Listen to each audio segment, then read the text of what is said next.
যদি গৌর না হইতো কেমনে হইতো, কেমনে হইতো, কেমনে ধরিতাম রে, কেমনে ধরিতাম রে।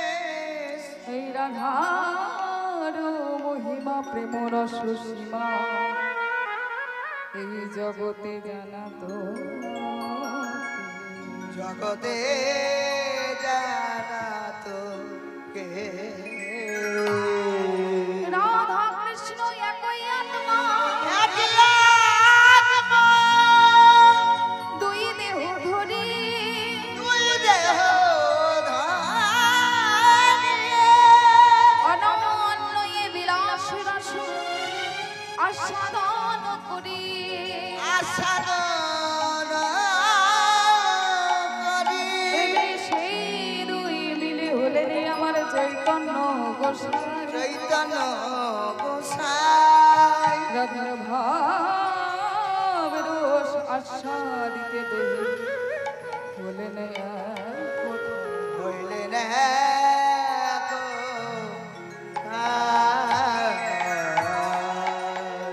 যদি গৌর সুন্দর না আসতেন তাহলে কিন্তু আমরা রাধা গোবিন্দের লীলা কথা তো জানতে পারতামই না, আর আমাদের মতো কলিজীবের কিন্তু উদ্ধার হতো না। তাই মহাপ্রভু সেই কাল বলেছি রাধা কৃষ্ণ মিলিত তনু আমার গৌর সুন্দর, তিনি কলিযুগে এলেন, কখনো বা কৃষ্ণ ভাবে কখনো বা রাধা ভাবে কত লীলা করলেন। তাই আমাদের মতো কলিজীবের জন্য আর কোনো উদ্ধারের পথ নেই, শুধুমাত্র হরিনাম সংকীর্তন, যেটা কি আমাদেরকে আমাদের পতিত পাবন গৌর সুন্দর এনে দিয়েছে। তাই তো বললেন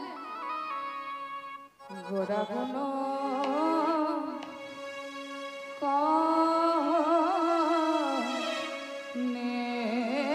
না যায়, বলা যায় না আমার গোরা গুণ নে না যায়।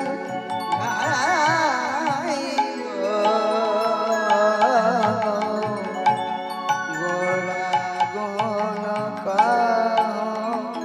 নে না যায়। কত শত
করণী আয়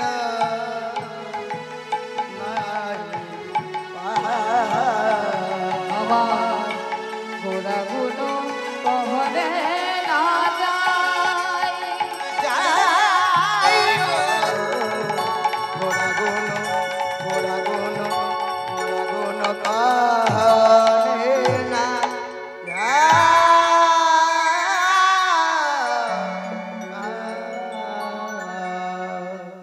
ওমা কত শত আনন কত চতুর আনন আনন অর্থ কি আনন অর্থে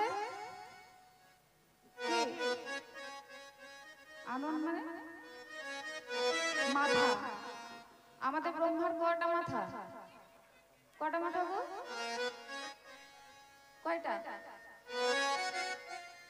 কেউ বলতে পারবে না? তিনটে এখন, কিন্তু আগে কিন্তু চারটে ছিল। তার মেয়ে সন্ধ্যাকে হরণ করার কারণে কামদেবের বাণী জর্জরিত হয়ে হরণ করার কারণে ভোলানাথ তার একটা মাথা কেটে দিয়েছিল। তাই বললেন ব্রহ্মা তার চারটে মুখেও বলে শেষ করতে পারেন। তা আমরা পারবো? গৌরাঙ্গের গুণের কথা আমরা কি বলবো? কিন্তু আমরা যদি কিঞ্চিত মাত্র গৌরকে জানতে পারি, আমাদের গৌর হরিকে যদি একবার কেউ বলে যে হা গৌর আমি তোমার হলাম, তাহলেই গৌর হরি আমাদেরকে কোলে টেনে নেয়। আমরা তো কিছু জানি না মা, কিন্তু শাস্ত্র কি বললেন? বেদ বিদ্যা দহু কিছু নাহি জানো, বেদ বিদ্যা বেদ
যদি গৌরাঙ্গ